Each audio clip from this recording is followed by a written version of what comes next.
So welcome back to the channel guys. Hope you are doing extremely well, and this is linked list lecture number 23.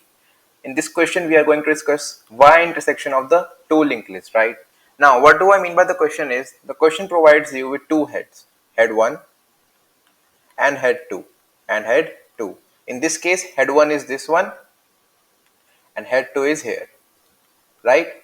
And it might be possible that these two head 1 and head 2 are actually completely different linked lists. That is, head 1 can represent 1 to 2 to 3 and head 2 can represent 3 to 4 to 5. That is what 6 to 4 to 5. That is completely unlinked linked list, right? But it might be possible that these two heads are connected in such a fashion which is depicted here. You can see it is actually representing a y, right? If I try to draw it, it is actually representing like this something, right? So it is actually representing a y. So if this is a structure of the given head 1 and head 2, then we have to return with this node where they are getting connected, The problem asks you, if this type of node exists, return its value. If this type of node exists, return its value. How will I do it? So it is actually very simple. The brute force approach says keep a pointer here, right? Traverse this whole linked list. If you find any pointer, if you find this pointer to be linked in some fashion in this linked list, return it. Keep a pointer here again, keep a pointer again, keep a pointer again. When you will keep your node here and you will start traversing, you will actually see that this linked list actually contains this when my temp was here. So I will be returning that this 5 node is my answer, right? But if that is not the case, then if the node is not connected, then you will reach null, and if you reach null of the first traversal, then you can say that there is no node present which can be such that y intersection is happening there, right? So brute force approach says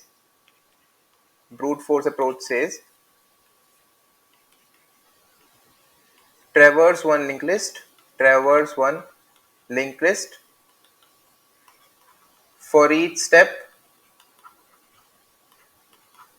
traverse another one, traverse another, and see if you are able to find any connection. If there is a if the node is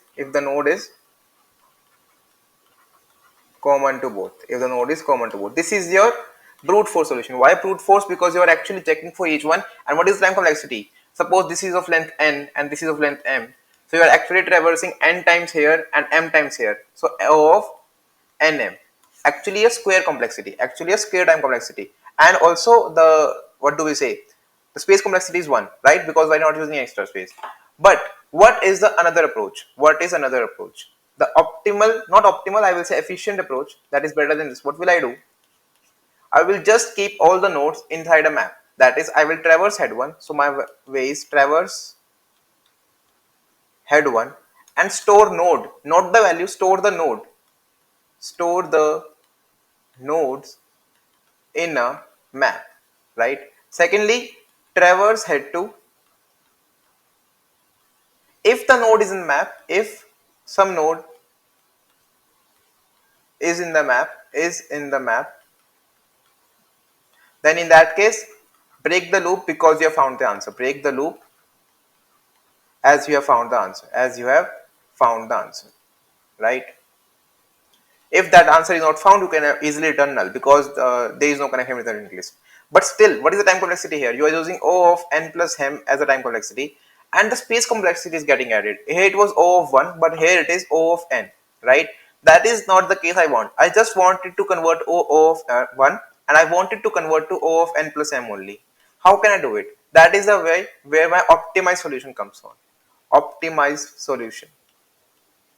So my solution says, what if I represent it in the terms of length? So suppose my linked list looks something like this. There are nodes in between, right? Suppose this length is A, this length is B, and this length is C. Okay. So my approach says, I keep my temp 1 here, I keep my temp 2 here. I start traversing both of them at same time. Start traversing both T1 and T2 at same pace at same time,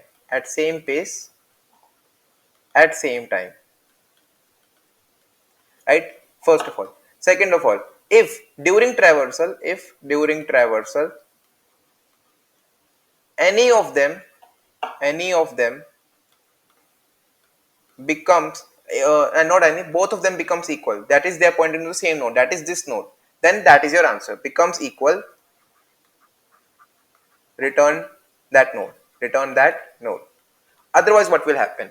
So suppose I take a case such as a is less than b, a is less than b, then it is quite obvious that t1 will actually reach null first, t1 will actually reach null first. How many distance has t covered? T1 has covered a plus c nodes up till then, right? Now for t2 to reach b null, it has to traverse b plus c nodes, right? But because of the same pace, it will also travel a plus c nodes. So suppose it acts something here, so this length will be a plus c. What is the total length? It is b plus c. How many nodes are left here? That is b plus c minus a plus c, which will actually give me b minus a, that is t2 has to take b minus a more steps to reach null, right? My approach says after t1 reaches null, t1 comes here. After t1 reaches null, see t1 was pointing to this head, right? After t1 reaches null, it will point to head 2, right? So t1 is here. Now b minus a is equals to null. B minus a, after b minus a steps, b also becomes null. So b will come here, and now b will go to this node, right? But when my t2 becomes null, where will my t1 be? Where will my t1 be? So t1 has actually traversed b minus a nodes more. So t1 will become b minus a. T1 will become b minus a in this length, b minus a, and t1 is at a. T1 is at a. T1 is here, right? Now, if this length was b, if this length is a, and I keep traversing again, if they start traversal again, that is, it comes to here, it comes to here. What is the length left? So it is b minus a. What is this? So b minus a. This is b minus a, which is actually equals to a. That is, they are equidistant from the connecting point. My approach says T1 is equals to head 1 traversal, right? T1 equals to head 1 traversal, T2 equals to head 2 traversal, right? So if T1 equals to null, right, T1 becomes head 2, T1 becomes head 2. If T2 equals to null, T2 equals to head 1. This is my approach. T1 equals to head 2, T2 equals to head 1. Now, after doing this, when both of them have gone to the different node, that T2 has come here, T1 has come here, whatever the position is, they are equidistant from the connecting point. Now, they are equidistant from connecting point.